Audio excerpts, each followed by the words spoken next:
Hey guys, what's up? It's me, Sarah. So hopefully everyone's having a good day.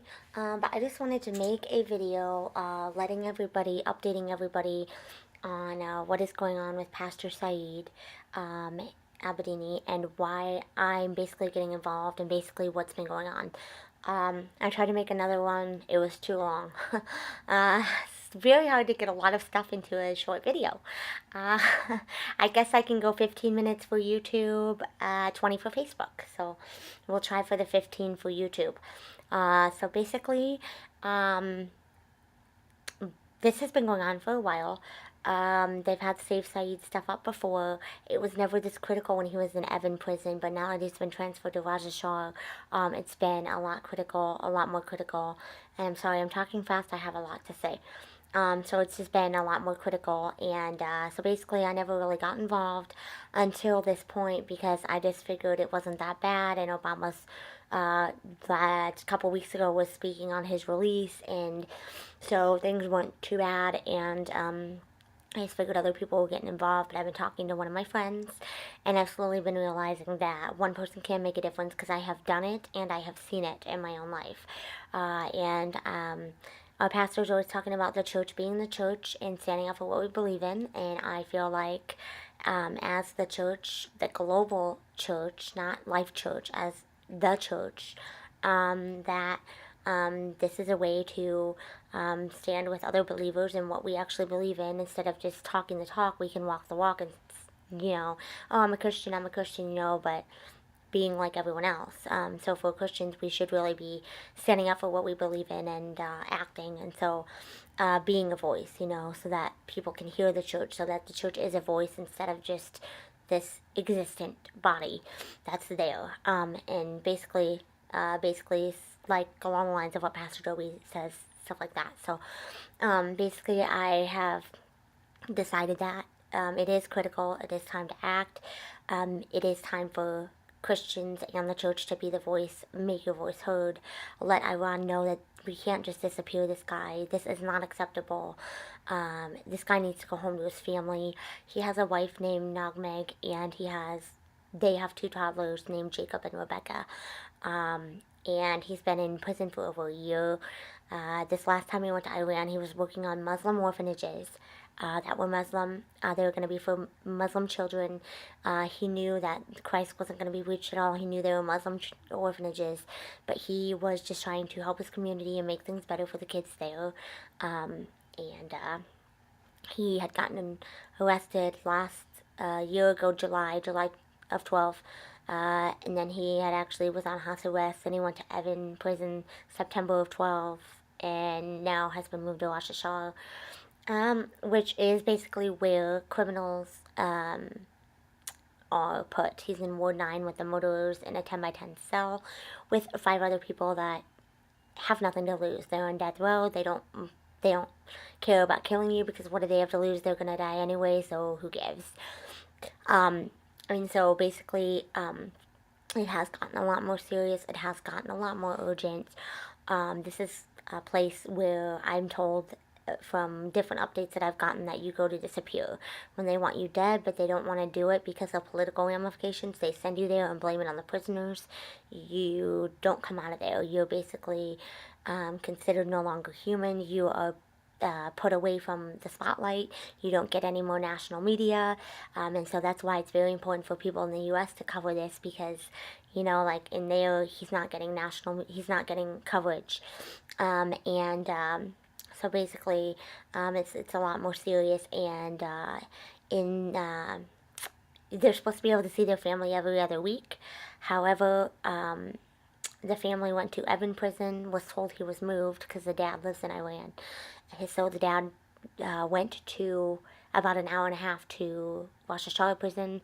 They told the dad he was under quarantine. He could not receive visitors right now, and they didn't know when he would be able to. So now they basically have no contact with him. The last contact they had, they said that there was fear in his voice. He was very scared for his life. He's had a lot of faith, but now he's very scared for his life. And so basically that is why he was imprisoned, what's been going on. So basically in prison for none other than the fact that he's Christian. Government has actually charged him with oh gosh, what's it called? Uh, the government has charged him with being a threat to the National Islamic Republic, whatever they call themselves. And basically, it's a very volatile political situation as well in Iran. Rouhani, the current moderate president, and the Ayatollah are trying to build some of the relations with America. And the Revolutionary Guard Corps does not want to build relations. They think we're the great Satan. They don't want anything different. They don't want anything changed. Just this last Saturday, they had the Death to America protests in the streets. And this all happened during the time that Saeed was moved to Rosh Hashanah prison, and so there's been like a bunch of it's very political. It's very politically motivated. So there's a power struggle going on there as well, and it's very hard. They said to pray for wisdom and discernment for the leaders, because you don't want this guy to become more of the part of the political game, but at the same time you want discernment. You don't want to make it worse for the guy.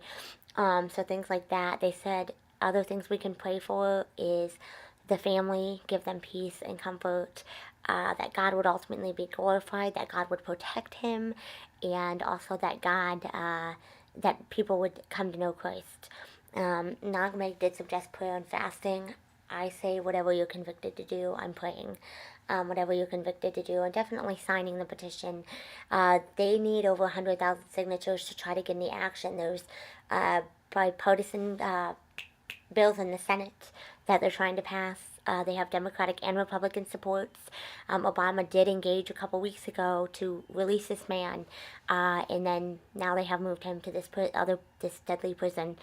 And so basically, being the church, letting our voices be heard, standing up for what we believe in, praying, churches, people, individuals, groups, and signing the petition. You can sign at aclj.org. That's the American Center for Law and Justice. I'm not going to go into history. They've been around for a long time, since I was in high school, defending religious liberties and freedoms. They are working on several other things. Right now, everything's based on Saeed, but they are working on other different things around the world and in the U.S. So American Center for Law and Justice, aclj.org. You can sign the petition. There is an ACLJ app for iPhone. I'm assuming there's probably one for Android. You can get updates, listen to the radio broadcasts. The best one to listen to is today's. Lots of updates, explains why he was imprisoned, all kinds of different things. That's the best one to listen to. So aclj.org. If you don't have access to a computer, they have a petition line that you can call to add your name. It's 877-989-2255. So you can do it either way. But I just encourage people to, one voice might not be a lot, but if a bunch of believers stand together, God says in the midst I'm there, and, 100,000 voices is a lot bigger than one voice. So just encourage everyone to be the church, and also be thankful for so much stuff that we have, that we don't have to worry about stuff like this, that we can worship, that we can have churches and buildings, and we can be safe, and we can speak what we want, and I can make this video without fear of the government saying that I'm being a threat to them.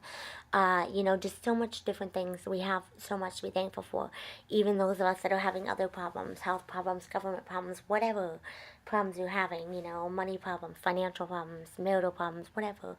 We still have so much here in this country to be thankful for. So, so definitely be thankful. Keep this man in your prayers. Keep Nagmeg and their kids, Jacob and Rebecca, in your prayers, and just be the church and act and believe what you believe and trust God, because ultimately God is in control of all of this, and God is in control of all of our lives, and God, like they said on the radio, God's not caught off guard by this. He's not surprised. He knows what's going on, and he's in control. So that's basically what I have to say. Be the church, and have a blessed rest of your day, and be thankful.